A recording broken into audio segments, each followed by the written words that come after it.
Essa aqui é uma história sobre encontrar liberdade no lugar mais improvável que se pode imaginar, um campo de extermínio. É sobre a resiliência do espírito humano, mesmo diante do mal absoluto. E toda a nossa conversa aqui é baseada em A Bailarina de Auschwitz, um livro que, olha, é muito mais do que só uma biografia. É quase um guia para encontrar a liberdade dentro da gente, escrito por alguém que sobreviveu ao impensável para nos ensinar a viver. Então vamos conhecer a doutora Edith Eger. E para entender a história dela, é muito importante não enxergá-la de cara apenas como uma vítima do Holocausto, mas sim como a força inspiradora que ela se tornou depois de tudo.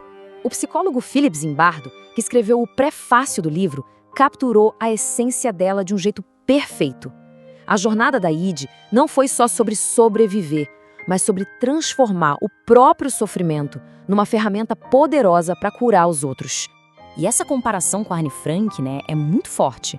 Chamar ela de a Anne Frank que não morreu já nos dá um contexto imediato. Mas o ponto principal aqui é que ela sobreviveu.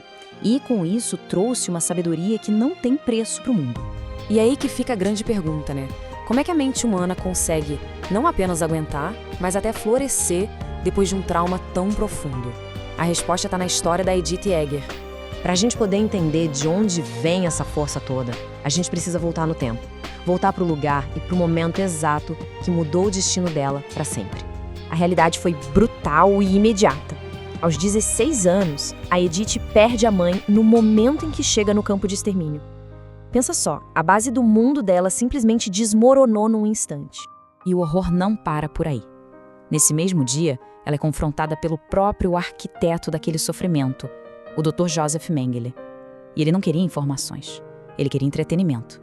Imagina só essa ordem, uma única palavra, vinda de um monstro, no meio daquele inferno, poucas horas depois de ter perdido a mãe. Dance. No começo, claro, é o puro medo que a move. Mas aí, algo muda. Ela vai para dentro de si mesma, para o único lugar que Mengele não podia controlar, a sua mente. E lá, ela encontra a voz da mãe. E é nesse exato momento que o último conselho da mãe dela se torna sua arma secreta. Uma verdade que ninguém, nem mesmo o anjo da morte, poderia tomar dela. O que acontece a seguir não é só uma dança. É uma verdadeira revolução psicológica. É como se ela se transportasse. O Danúbio Azul começa a tocar na mente dela. O barracão imundo se transforma na Ópera de Budapeste.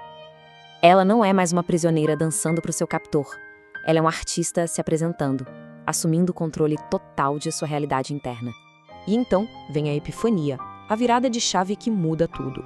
Ela percebe que, embora seu corpo esteja preso, sua mente está livre. E Mengele, com todo o seu poder, está, na verdade, acorrentado por seus próprios atos. Ele é o verdadeiro prisioneiro. E aqui está o ponto crucial de tudo isso.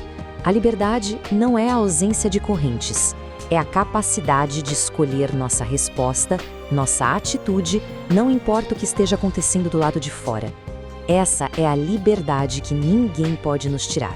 Essa descoberta lá em Auschwitz não foi apenas um jeito de sobreviver àquele momento. Ela se tornou a missão que iria moldar todo o resto de sua vida. Ela pegou a lição mais dolorosa da sua vida e a transformou num presente para o mundo. Como psicóloga, ela se especializou em ajudar pessoas a se libertarem de suas próprias prisões, daquelas que a gente mesmo constrói com medo, culpa e arrependimento. Ela desenvolveu o que chamou de terapia da escolha. A premissa é simples, mas ao mesmo tempo muito profunda. Não importa o que aconteceu, sempre temos a escolha de nos tornarmos vítimas ou sobreviventes. A chave está em assumir a responsabilidade pela nossa própria liberdade. E a terapia dela se desdobra em passos práticos. Começa com a compaixão, especialmente por si, para iniciar a cura. Usa o humor para quebrar o poder da escuridão. Cultiva o otimismo e a curiosidade para olhar para o futuro. E, por fim, usa a expressão para liberar tudo aquilo que ficou aprisionado por tanto tempo. Essa frase da doutora Eger resume toda a sua filosofia.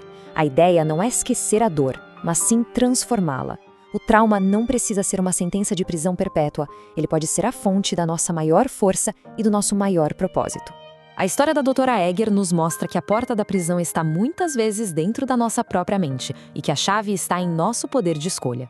A questão que fica então é, de qual prisão cada um de nós está disposto a escapar?